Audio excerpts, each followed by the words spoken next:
I'm definitely honored to have this extension of that conversation and kind of dig a little bit deep into it so we can, flush out some of the nuances and let people understand where we're coming from in this particular subject. Absolutely. Yeah. So I remember, um, being in San Quentin, you know, working with the inmates, and I was at San Quentin News. And I don't think you were there when I first started going. It seems like you came more towards the end, just before, or I just didn't see you. But No, that was my second stint when you met me. oh, okay, okay. So yeah, so when I met you, and I think we broke up from where we were and got together, and you was like, yeah, man, I heard about your man to man program, and good work, man. And you told me where you were from, and I meet a lot of cats in prison. You already know that. and Hmm. and sometimes you've learned how to have some type of discernment, if this is a really good brother, or this brother just trying to get me for the time. Right. And I said, no, the brother seems pretty genuine. And then I saw that you had got out, and I said, okay, well, I'm gonna try to stay in connection with you, to just kind of support you and just see what you're doing and raise you up, man. And so, kind of tell us a little bit about how it was. Uh, First, why don't you tell us, if you like, whether you had a father in your life, what kind of made the decisions that you made, as it pertains to being incarcerated. What made you make those kind of decisions? Okay, well, let's be clear then. I'm gonna answer that question in first, and then go into the fatherhood part. Okay. So I was making bad decisions. I was making bad. Excuse me for a minute.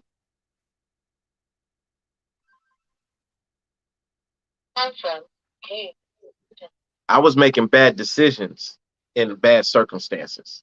Right. Hmm. There's friends of mine who've never seen the inside of a jail cell, never had handcuffs put on them, grew up right across the street from me. So you can grow up in my circumstance and not, get caught up. And so I Hmm. have to first own that responsibility, right? And then to the second part, or which was actually your first question about a father, my father, I only remember meeting him twice. Once when I was 4 or 5, and the second time when I was 12 years old, about a week before he overdosed on drugs. And so he wasn't there in any shape, form, or fashion other than those two visits. But I did have father figures. I did have male role models in my life, and that was part of the conversation that we started having inside of San Quentin News that day. Hmm. Hmm. So you're from Los Angeles. Which part of Los Angeles? So I grew up on both the west side and the east side, but I mainly grew up on the west side. So I kind of got the feel for both sides of Los Angeles. And then, growing up in Los Angeles and working and whatnot as a plumber when I was young, I got the feel for the whole city, and eventually the whole county. So LA County is definitely my home. Absolutely, absolutely. And so since you've been out, kind of tell us some of the things that what are, I know the benefit is that you're out, but what are some of the other great things that God is doing in your life, man? Well, if we're referring to the career, while I was still inside, I was part of the movie Cue Ball that was filmed in 2018 inside of San Quentin. After Draymond Green and Kevin Durant came in 2017 and saw the type of program we had, and Kevin Durant was really interested, so he sent a film crew in the next year. Because of the launch of that movie while I was inside of prison, it kind of set the platform up for me when I came out. Because the movie Cue Ball was about the San Quentin basketball program, but it featured 2 to 4 players specifically, and I did the play-by-play in the movie. And so, because I did the play-by-play, that was unique to me in and of myself because I did it for the whole time I was in prison without a microphone, and they happened to make the movie. And now, when I come home, that's the platform that I'm building from, along with being where I met you at, being a sports writer for San Quentin News and making those contacts and cultivating those contacts while I was inside of jail so that immediately when I was released, I was able to contact people and get a job with the Venice Basketball League. And then when that one was over with, I had to hustle on my own to get to the American Basketball Association. And while I was doing the All-Star game for the American Basketball Association, I got an email from the Golden State Warriors, who I met inside of prison at San Quentin. offered me an opportunity to do public address for the Rockets Warrior game on April the 10th, 2021. And trust me, it was definitely Oh that yeah, that experience, congratulations, man. man. Congratulations. So tell me a Yeah. little bit about that. So you, I did play by play at every jail I've been into. I mean, I was doing play by play before I got caught on this case. I was in a case in San Bernardino County, and I had to stay in there for some months. And I called play by play every time I went to prison. I called play by play. So making it to the NBA after all of those years, right? And I said it in the NBA Buzz interview that's still up. I said making it there made all of the sacrifice that I did, you know, excuse me, not just for myself, but later on when it became more than me. All the name calling, the exercise, and the patience at times when I wanted to lash out at something somebody said to me, all of that became worth it when I walked into the Chase Center and sat down next to Matt Pittman, the public address announcer for the Warriors, and he assisted me and he helped me and he made sure I didn't fumble and fall. Matt, if you see this, definitely, you got shouts out from me, baby. You know, he made sure I didn't fumble and fall, and then he let my natural talent come out. I couldn't call the game like I normally did on the yard inside of San Quentin, but they did give me room enough to allow Showtime to come forward as well and not have me like kind of boxed in and stuck. Right, right. So tell me, man, how did Showtime come into effect? How did you get the Aaron Showtime Taylor? Where did Showtime come into your life? So it started off with on the level 4 prison yard, Lancaster. And I'm out there calling the games, and Chick Hearn, Francis Chick Hearn, one of my heroes, may he rest in peace. All my life, when it comes to basketball, Chick Hearn's voice has been synonymous with it. And whether it's with the Lakers or some of the other stuff he did inside of LA, right? Chick Hearn's voice is synonymous to basketball with me. So when they were calling me baby Chick Hearn or black Chick Hearn, you know what I'm saying? Or just flat out Chick Hearn, it was cool to be, that type of person in there. But as I got older and I moved on to different levels and I started actually organizing leagues, then somebody called me Showtime because they was like, yeah, they may be playing basketball, but the game don't start until Showtime open up his mouth. And I don't remember exactly the person that said it, but it was definitely said on the prison yard. And that's where that nickname came from. And plus, I liked it because there's an alliteration in it on the T's when you say Aaron Showtime Taylor, Right. and so it has a certain ring to it. So I'm like, yeah, okay, let's ride with that. Right. Okay. Yeah, and then the thing is, when you had that experience and you did the thing at the Staples Center, did other things arise from that? Okay, repeat the last part of that question again. Yeah, so when you did this big broadcast, you were able to do it on, with at the Staples Center, which of all places. How did that, did other things, arise from those experiences? Yes, it did, and it was the Chase Center up in Frisco, right? Oh, For was the it the Golden, yeah, Chase? So that was the Chase okay. Center for the Rockets Warrior game. So right after that, I got a call. Well, literally while I was in the stadium that night, I was on my Instagram live, and Niecy Nash jumped in my live, and I thought it was a troll at first. I'm like, I don't see myself as being famous or a celebrity or nothing like that. And when I'm looking like Niecy Nash, and so I leave the live to go check my DM, and it's actually her. So it started there, and then a week after I was at the Chase Center, I ended up on Kelly Clarkson's show, and then after that, I was on Maria Taylor's show on NBA Countdown, and I think it was maybe 60 days after that, the Sports Emmy Awards contacted me and asked me if I wanted to be the voiceover intro and outros for every aspect of the show. And definitely I agreed to do that. It's the Sports Emmy Awards, and Right. also I started working with a company, 1891. Now, 1891 is a company that provides statisticians, play-by-play announcers, and videographers for every league in the United States, with the exception of the NBA, right? On some shape, form, or fashion.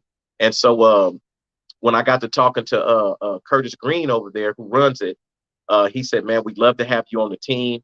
And so what happens after that is it gives me the opportunity to work for Renee Montgomery, who's the owner of the Atlanta Dream. Well, down in Atlanta, she also has a Renee's Runs on Monday nights. It's a women's only league, right? And you go in and they play runs up to like 21, I believe it is. First one to 21, or 10 minutes go by or something like that, right? And so they would send me the tape, and then I would do the play-by-play over the tape and then send it back. And so it gave me the opportunity in that aspect, not just to work with a major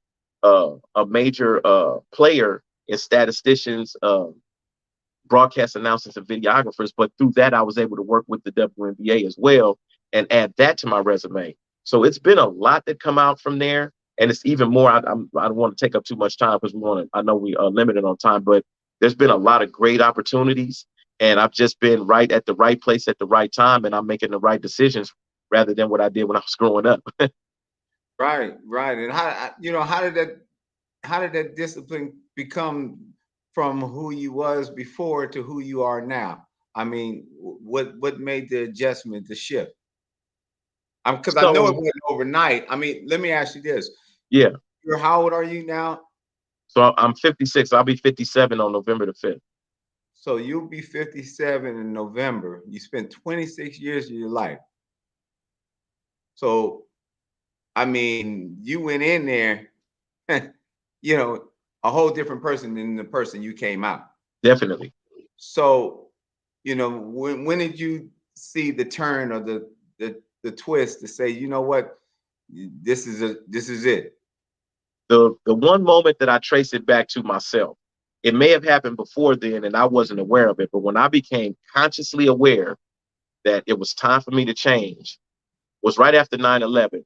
So I had been transferred from Lancaster State Prison up to High Desert State Prison. And High Desert State Prison was on lockdown due to a racial riot when I got there. And while I was there, 9/11 took place, right? And at that time, I had a different mind state. I was a lot younger, and I was definitely filled with a lot more anger than I am now. So my vision of the world was colored by my own personal trauma, and my own personal experiences rather than what I was looking at. And because I wasn't looking at it from a more humanistic aspect, and I was looking at it through trauma, I was voicing my opinions. That rubbed the Free Staff Imam the wrong way at that prison. And so when they started rounding up Muslims all through CDCR and putting them in ADSEG, I happened to be one of them. And when I looked up, even though I was from a different sect within Islam, at that time I was a practicing Shia, and the majority of Muslims inside of prison were either Sunni Muslims. Sunnis is the largest, and then Shias, and then you had More Science Temple, 5% Nation of Islam, and other little subsects that's up in there as well. The point being is that all of us was in the hole together after 9/11. So the system wasn't caring about what type of Muslim we called ourselves. The system only saw Muslim. Mm-hmm. And that was eye-opening for me at that time because I was really seriously entrenched, right, in playing who's the better Muslim, just like I've seen my Christian brothers and sisters play who's the better Christian. Everybody wants to take their book out and wield it against each other rather than use it as a protection, you know what I'm saying, from the world, as we protect our spirits from the worldly things that we're supposed to stay away from, be of the world but not in it, or be in it and not of it, excuse me. And so those were the things that were going on. Yeah. And, now let me ask you this. I gave my perspective of how I first met you. Give me your perspective, how you met me.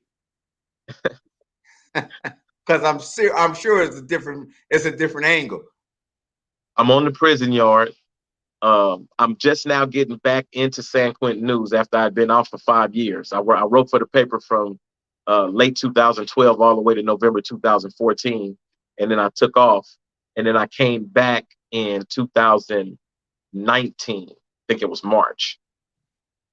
But in February was when I first saw you in the newsroom at a meeting. And I'm looking, I'm like, okay, this is unusual because they don't usually have black guys come in from out here.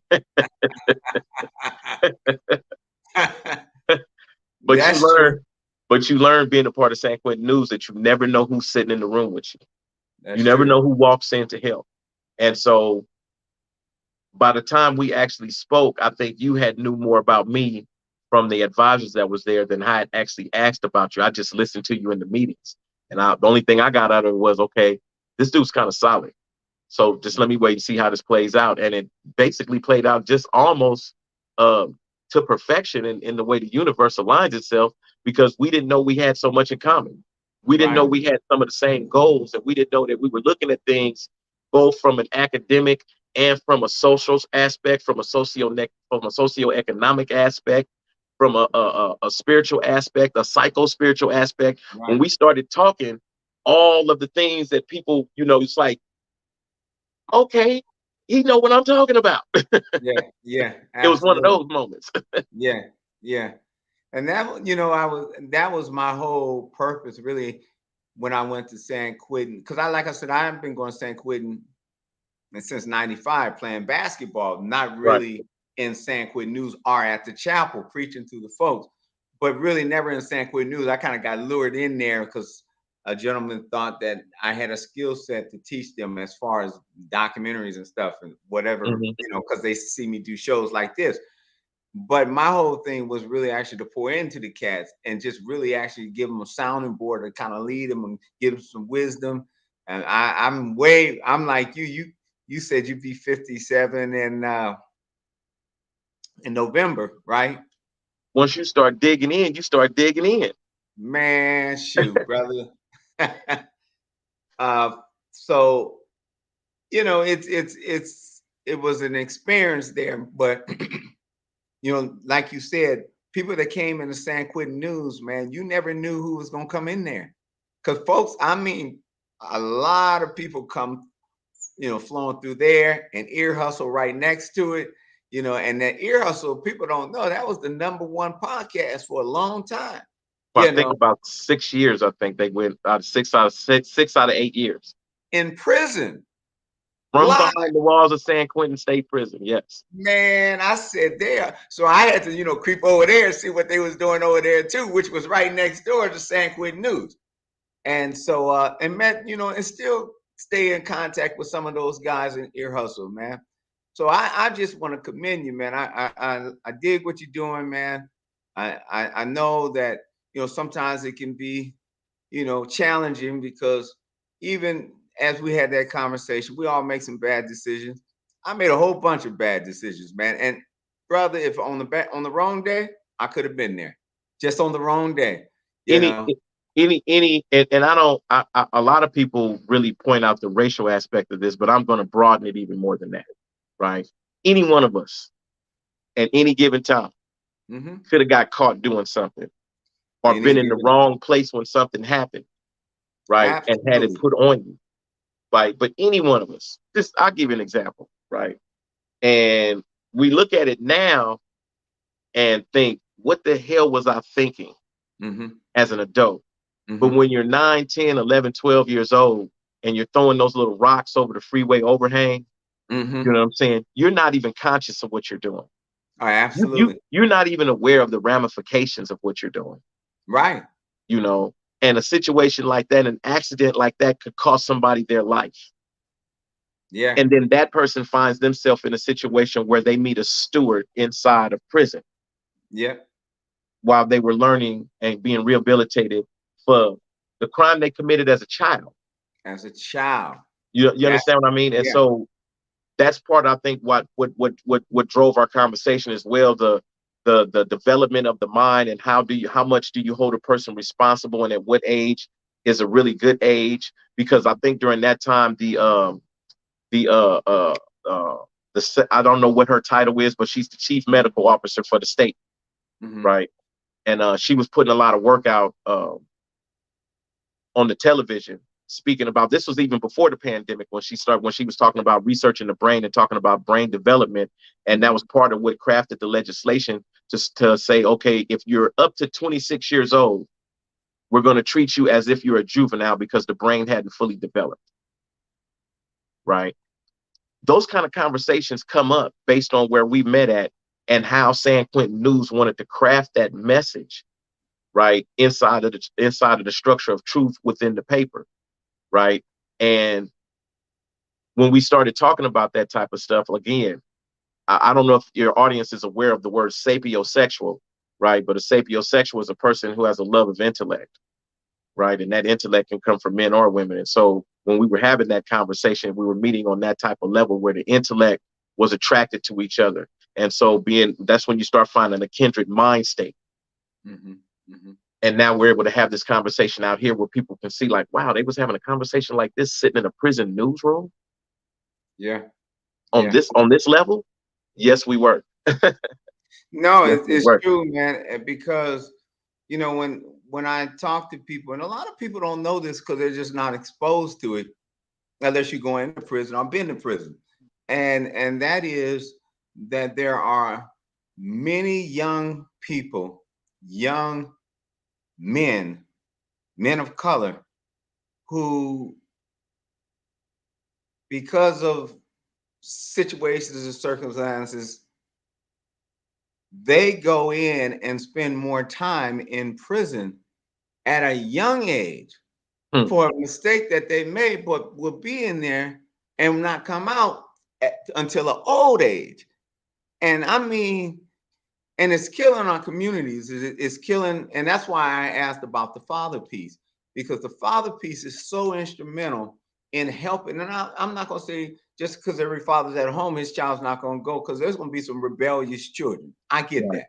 But to really understand that the structure of that man being in that child's life and narrating him and navigating him into that adolescent or that manhood, at least he has a solid foundation in the decisions that he makes. And even then, if he's not careful, like you said, all those other things can happen. For example, I know my own son, and I know he's a great kid. I'm not saying that because he's my son. I'm saying that because he really is. But I also understand at his age, he would make some bad decisions. I know that.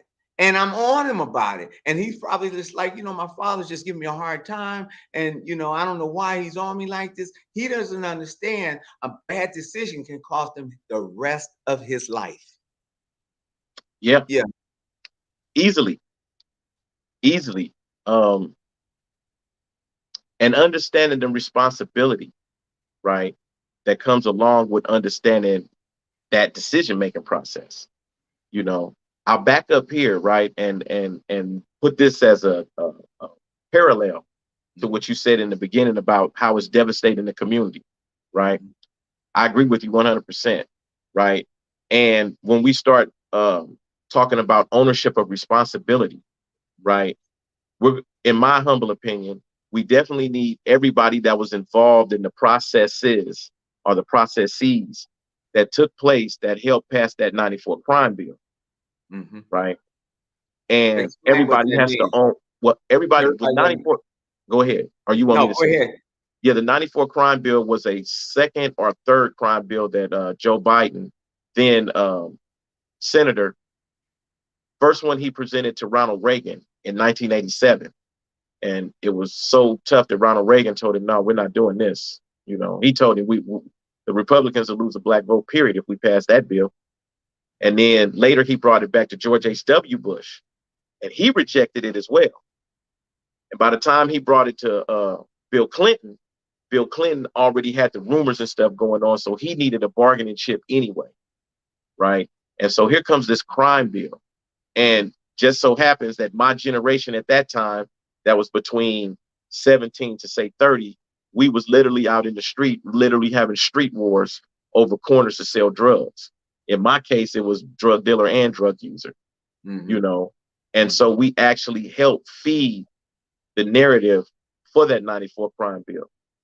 So we're talking about in the 80s, right? But no, we're talking about the 80s that led to the 94 crime bill. Right. Okay. Because there was a whole culture during that time when I was growing up as a teenager. So I actually remember when crack cocaine first hit our neighborhood. I actually remember when powder cocaine slipped into the neighborhood first. Yeah. And the only people who had powder cocaine was pimps, hustlers, and people with big money. And when they was doing ether basing and all that other stuff, and then it moved over to the Bacardi 501 era, and then into the rubbing alcohol era, and that's where crack comes in and just kills everything off, right? And so, You know, at the time I'd been arrested on September the 10th, 1984 for trying to rob a donut shop, right? Trying to get money to buy drugs. And I got 16 months for that, right? And then I went out and stopped using drugs, but became a pistol man for a drug dealer to protect him. So, okay, I'm not still using in the drugs game, anymore. though. Still in the game. Right. I'm still in the game. At the time, I'm like, well, I ain't using drugs no more, so it doesn't matter. But I didn't understand then that it did matter, because if you're going to leave it alone, you leave it all alone. So I'm out contributing to the factors, the social factors that help create that atmosphere, right? And then I'm making bad decisions off of the stuff I'm doing, and then I get caught.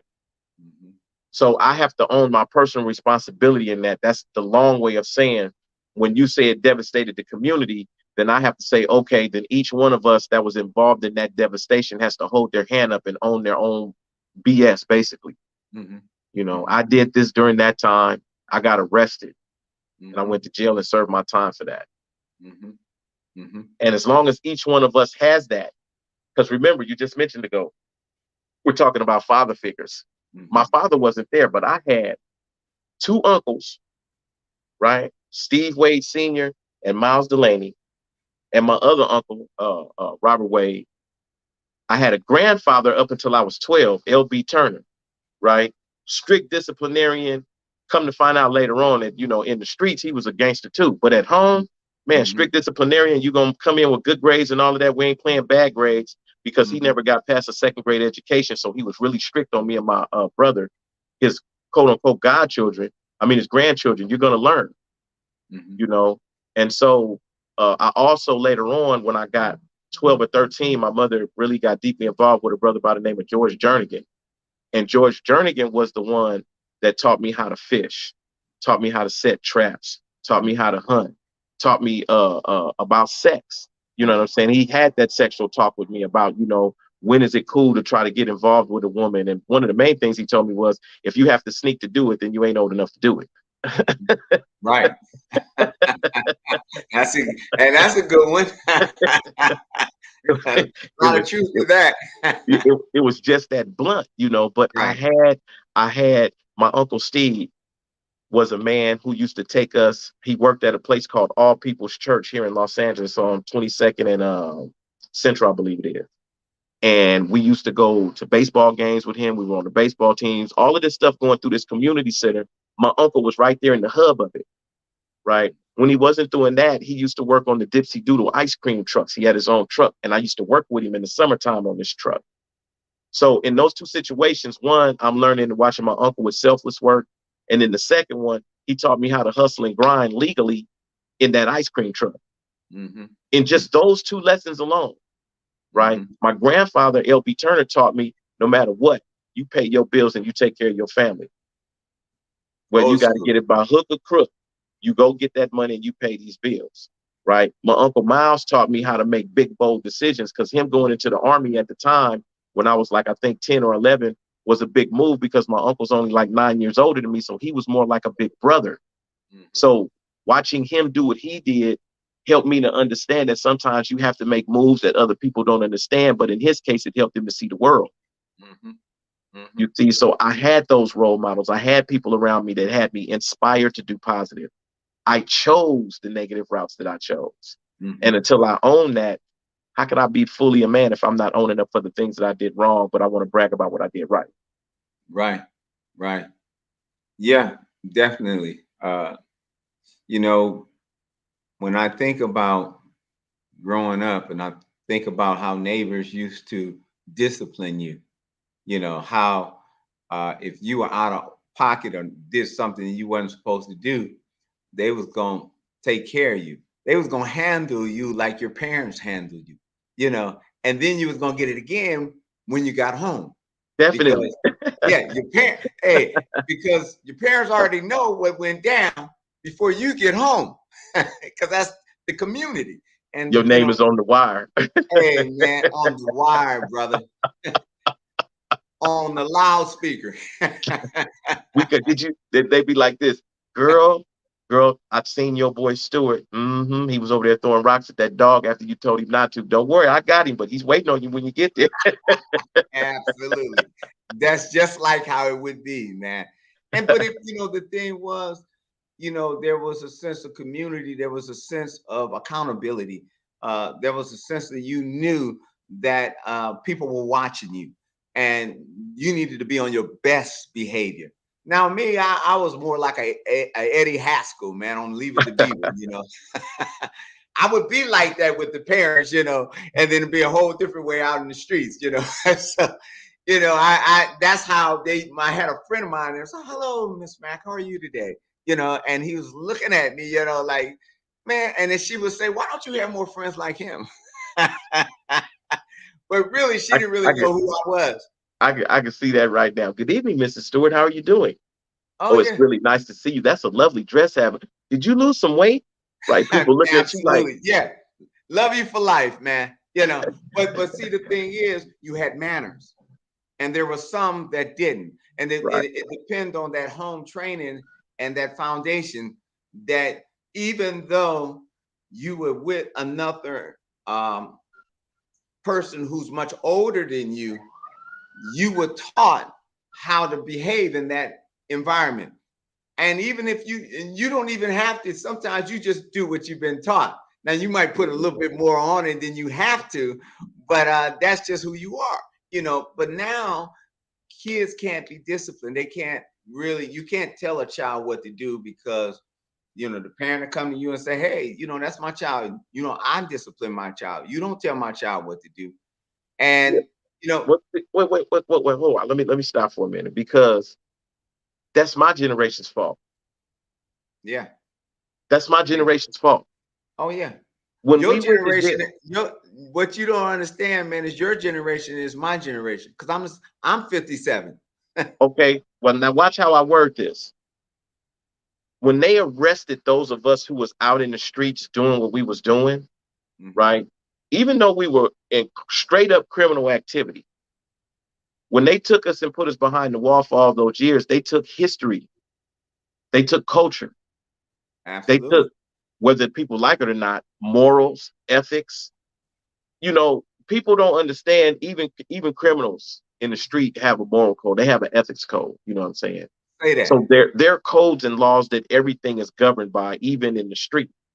But when you take all of us away, what happened was the people who we kept indoors, the people who we kept in the garage, they came out and a lot of them became heroes because they created a false reality because they were imitating some of the things that we were doing. And they were imitating some of the things and the mentality that they thought guys like me had, right? And so then they had kids, and those kids are emulating that now. That's right. I know you're telling the truth, brother. Right. I know you're telling the truth. Right. Okay. So for me, it becomes this. The first thing I have to do is say, okay, since I helped cause this problem, I was also a rapper back then too. And I can definitely say that there's definitely always a toxic nature in rap, but now you don't even have none of the stuff that we had when rap first came out. You at least had a variety. Now it's just one thing constantly. Oh, yeah. And so because it used to be the battle of the rappers. You had to have your own style, man. You had to have your own. If you could come up with your own lane, you was the man. And you got cats like E40 created his own lane. Right. You're not finding nobody to sound like him. But to get back to the point I'm making was that we always had role models, and we always had decisions, right?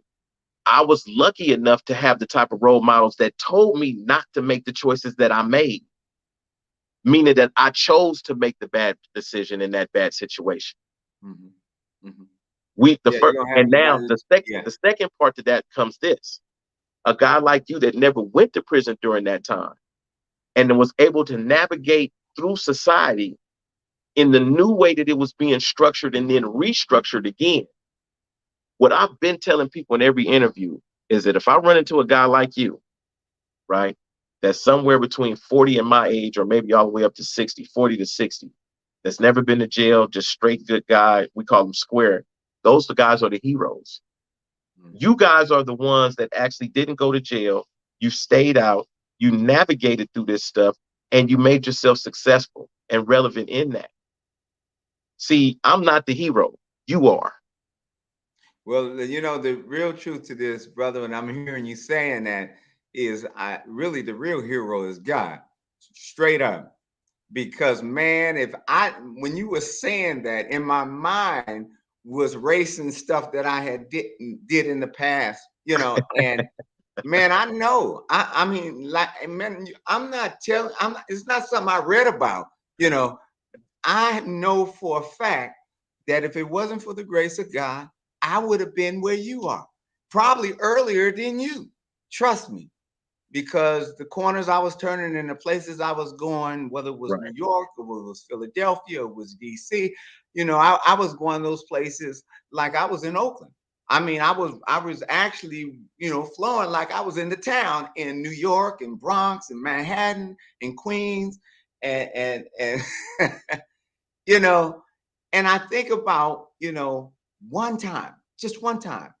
I know so many other opportunities that could arose from things that I had done, but I'm talking about every time I'm praying when I'm going home. Mm-hmm. That's all I can say. When I'm Mm-hmm. leaving New York, and I lived in Virginia, so I'm going across state lines. So I'm going across New York. I'm on the New Jersey Turnpike. I'm dipping into Delaware. Then I'm going through Maryland. Then I'm going over the Chesapeake Bay Bridge, and now I'm in Virginia. I'm talking about 8 hours of driving, you know, and not clean. So, you know, I it was could have sitting here been. picturing it in my head a minute ago. I closed my eyes. I'm like, man, I could just see that right now. Yeah, so I understand, man, and so it's not that I'm a hero, but I was taught the game kind of early, and so everything I did was I was a loner, man. I No, no. I know this is your show, brother, but no, you got flowers coming, brother. I understand this your show, bro, but here you go. Here go your flowers, brother. right on, man. So, but anyway, if you're just joining, can we have a conversation?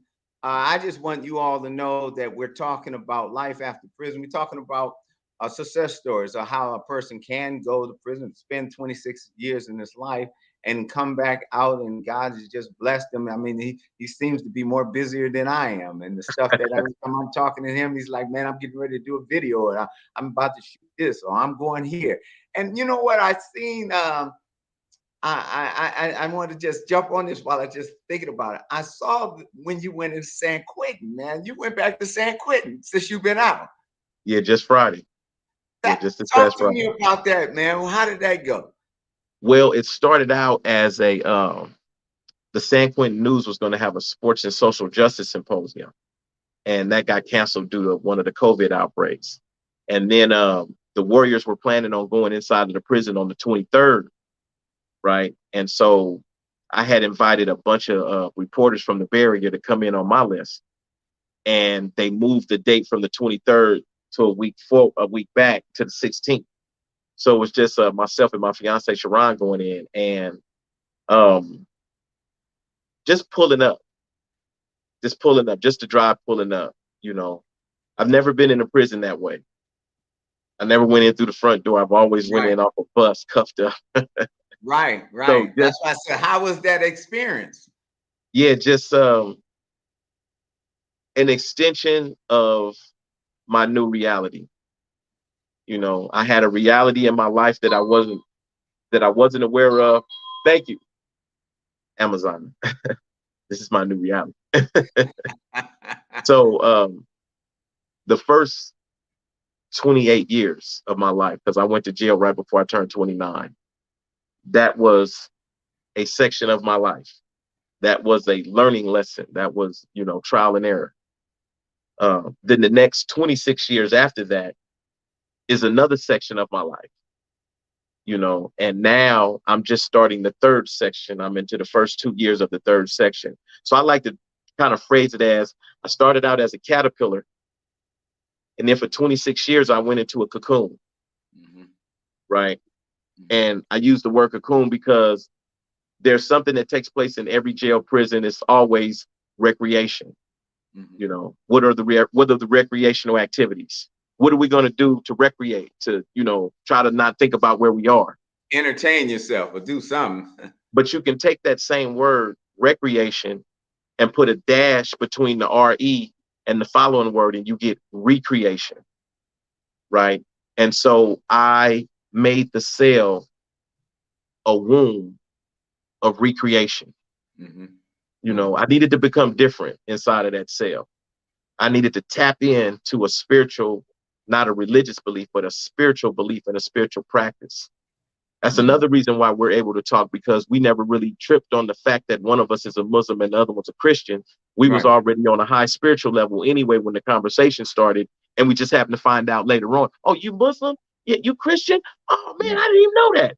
Okay, let's keep talking. Yeah.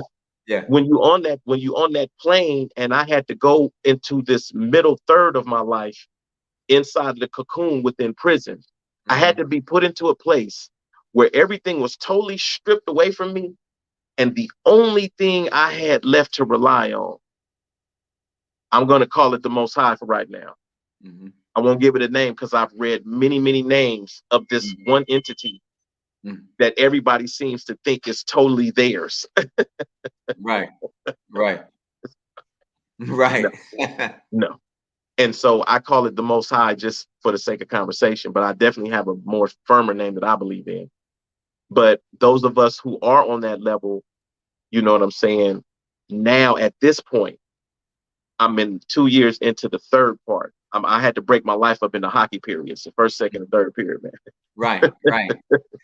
So let me ask you this, man. I mean, now that you're out, you're able to go back in. How does that make you feel, man? And what keeps you going, man, so that you won't go back? So I'm not going back to jail unless, it has to be a huge conspiracy theory, because no, it's not going to happen. No. So going back in, I knew I had to, for one, whether I wanted to or not, I had to make that trek back, because as I say all the time, I would not be sitting in this position if it wasn't for the level of basketball play in front of me, from the level 4 to the level 3, Soledad, and then San Quentin at level 2. The level of basketball that was being played in front of me allowed me to do all kind of stuff, especially when I was younger. Right. God, I could be calling a game. When I was younger, I'd call a game, and I would keep personal stats on one player for each team. So every time that player touched the ball, I'm calling off stats while I'm calling play-by-play in the game. Right. Yeah. I was that good when I was younger. Yeah, that's a lot going on, brother. And so that's multitasking there. Well, being able to go back in and give back to my guys like that, my brothers, you know what I'm saying? I love that. I loved it. It was emotional going in because it was the first time, but if they do invite me back, I'll be able to handle emotions a lot better. But it was definitely emotionally charged. But I had a ball up in there, but it felt real good to walk out. No, I know that. Hey, you knew going in you were coming out. Because if I had a sinking suspicion they wanted to hold me, that was a trip that wasn't gonna happen. I'm cool. I'm good. No, That's I funny. got to come back out. You know what I'm saying? Because there was a couple of clicks that I heard behind me. Oh yeah. But look, one thing happened. The alarm went off, right? And I heard it, right? And before I could even move, my head said, "You bet not get down."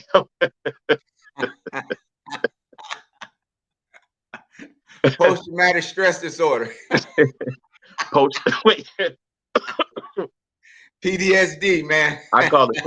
We call it post-traumatic stress urban survival syndrome. Because you got to mix that in there too. That's true, man. I remember when I first went into San Quentin, man, the very first time. It's different now, but the very first time was, like I said, was in '95, and they had this big sign up telling you all the things that you're supposed to do and what they're not going to do. And one of them was that they were not, negotiate with hostages. Man, that was a big one for everybody. I wasn't tripping, right? But man, the guys that was going in next to me, they were all next to me. I said, man, get off me, man. And then they heard that door close, that cling that you just said. And man, they started turning around saying, is it over? we had to go play basketball that day, man. And it was so many cats from Oakland in there, unfortunately, that I didn't even know that was in there.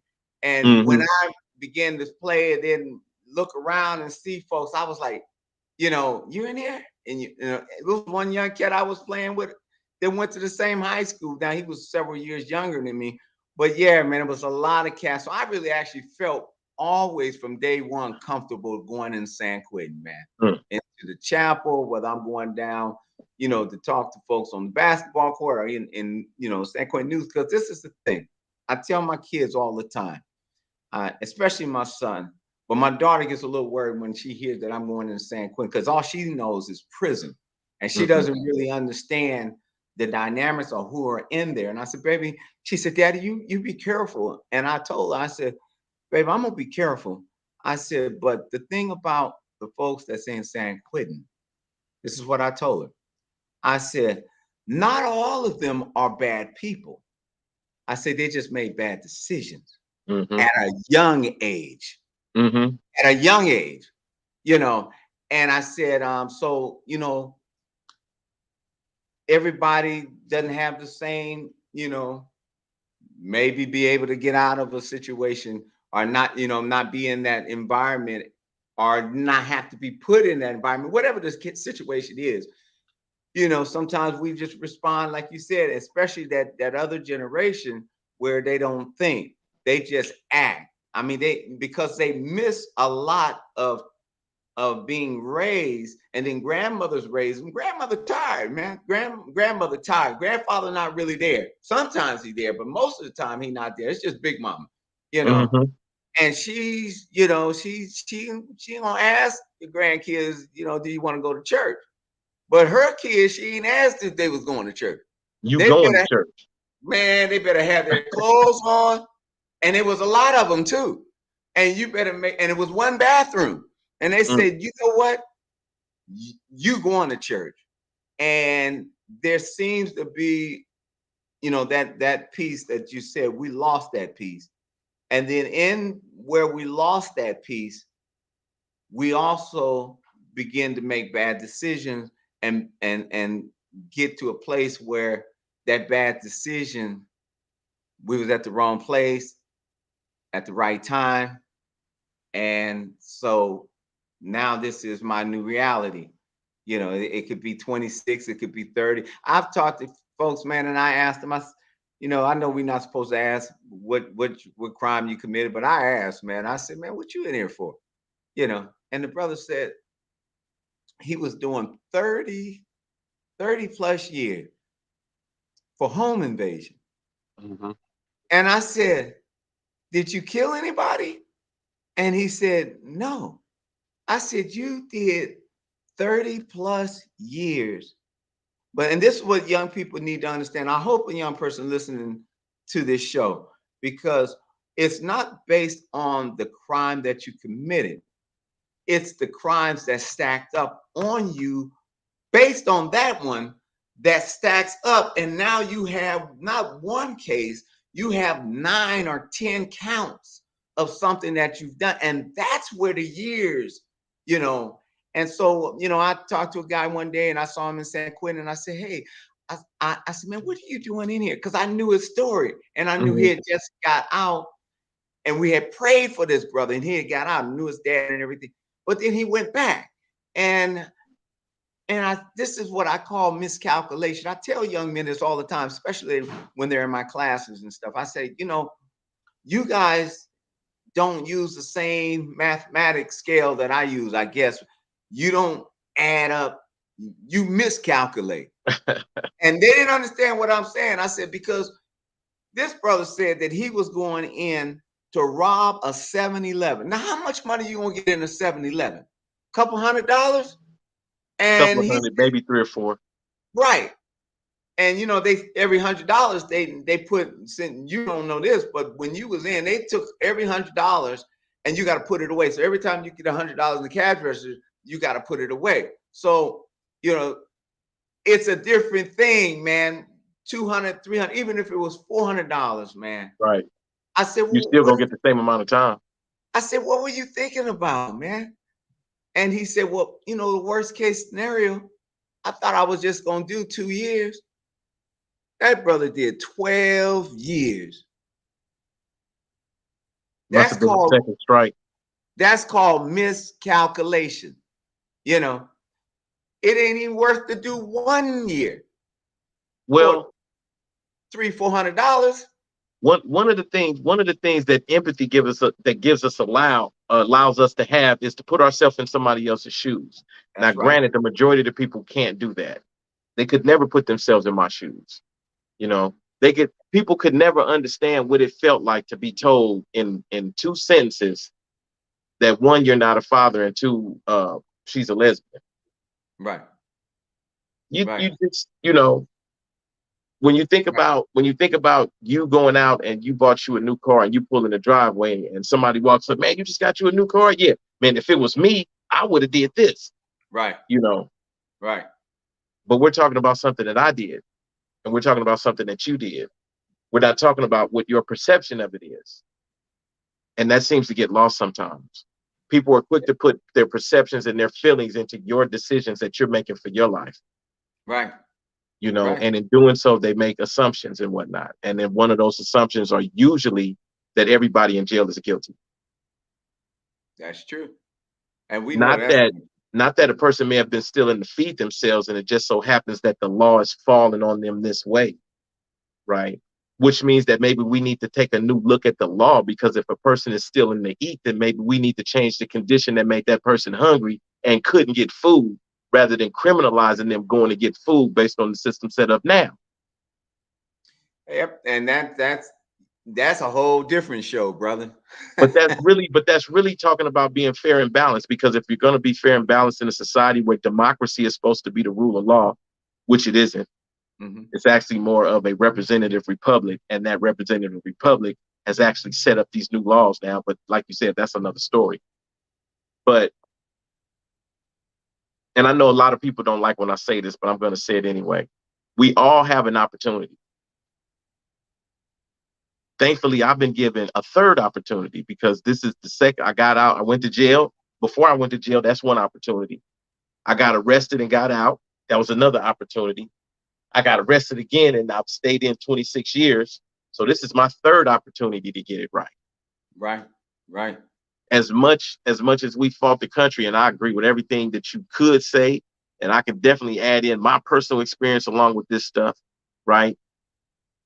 Even with all of that being founded, I and everybody else in my generation still has to hold themselves accountable for the decisions that we made, that brought us to jail, that helped to create the conditions that came about after we left. No doubt. No The doubt. single motherhood went up, right? Then you got guys with 3, 4, 5 different women, and now they don't really care, because however they restructured it, now it's cool to do those things out in the open. People talk about things now that we would never set up and talk about in public. We may talk about in private conversations. You're right. But everybody wants to put everybody's business out there, or they want to be seen a specific type of way. So they're willing to put themselves out there like that. That type of attention seeking shows a lack of that buildup that you need as a child to get that child into adulthood. It was something that you said earlier that just made me think about it here. The reason that a lot of people come to jail, and I'll speak about myself personally, but this is going to fit a lot of people who've been to jail, and it may fit somebody in the audience who hasn't been to jail, but they'll understand it. Trauma is something that you didn't want to happen, and you had no control over it happening, right? And usually those traumas happen in our childhood. By the time we get to be a late teenager into our early adult years, every decision that we're making is to protect the child that was harmed, that we couldn't protect. Now we're making the reactionary decisions when we get older. So if we have somebody like yourself, a pastor, right, or the bona fide somebody who can come in and talk to somebody. I'm an imam myself. I had to go through the processes to learn how to walk people into what I'm talking about. When you have individuals like us and people who are doctors in their fields, when I'm talking about pastors, preachers, imams, sheikhs and all this other stuff, people who run the temple and all that. We're referred to in the holy books as doctors, right? Because our job is to interpret the word for people who don't, or who may not have that deep insight that's needed to understand particular situations. And so when we understand that we're doctors and healers, then that means we have to understand the conditions that created the sickness. No the doubt. sickness was created for a reason. One of the ways we started battling it inside is one of the ways I'm battling out here now, which is just a smile on my face. Right. Just smile. Sometimes a smile only can either brighten somebody's heart, or somebody who got a dark heart is ain't gonna do nothing but irritate them anymore, and I'm gonna make them get irritated. well, man, we got like 3 minutes to wrap. That's why I started rounding it up. I looked at the clock. I said, "All right, let me start to land this plane a little bit, because Stu counting on me right now. So let me land this plane." You did good, brother. You did good. But I do want I want to talk about. I was reading something this morning, and it basically said that because of the trauma of how a person is traumatized before he became victimizing, he had trauma before he got to that stage. And that was the day I read that, and then you said the same thing, and I was like, that is so true. And the picture had a skull with a little boy balled up inside his brain, inside the man's brain. Mm-hmm. And I said, wow, that just is what I just said. A great analogy. It's just exactly what you said. And that's what I wanted to close on this conversation, man. Man, it's so good to have this conversation with you. I got 2 minutes, man. I wanted you to give your information so people can follow you and see, stay up with what the things you're doing, because you're doing some great things, man. Man, I really appreciate the opportunity. I know it took us a minute to get here, but sometimes you have to let the cake bake a little bit longer. You know what I'm saying? Right. So it don't fall when we pull it out, come out nice and fluffy, and put this icing on it, right? People, you can follow me at AaronShowtimeTaylor.com. That's my webpage address. You can email me at AaronShowtimeTaylor at gmail.com. You can follow me on Facebook at Aaron Showtime Taylor. You can follow me on Instagram at Aaron Showtime Taylor, at the Rebirth of Chick, and that's the same thing on Twitter. And unfortunately, they shut my TikTok page down. I got mass reported. I don't know why somebody would mass report me, because my TikTok page was the hate-free zone. We didn't do racism or none of that stuff. We left all that alone. We was just over there partying. And for some reason, they shut my page down. So I'm rebuilding. But that name, even in the rebuild, if you want to be a part of that, is Uncle Daddy Grandpa. So uncle.daddy.grandpa. Over there at Uncle Daddy Grandpa, man, it is, it's digital karaoke, and all I got to do is this. And hit my dance and do my freedom thing, and I'm loving it. And freedom is good, but it's even better that I'm working hard and trying to make sure to set a good example for the ones that are coming out behind me, and then being able to sit with you and have these type of conversations. I really appreciate this. Right on, man. Well, thank you to the show, man. Folks out there, this is Can We Have a Conversation? We tune every Thursday at 4 p.m. Man, I'm proud of you, man. I'm praying for you, and I'm cheering you on, man. To see you, man, continue to thrive and let God use you. The Bible says that your gift will make room for itself. You don't have to promote yourself; it'll promote itself. God bless you, and until the next time, be safe. I'm gonna keep following the Book of James.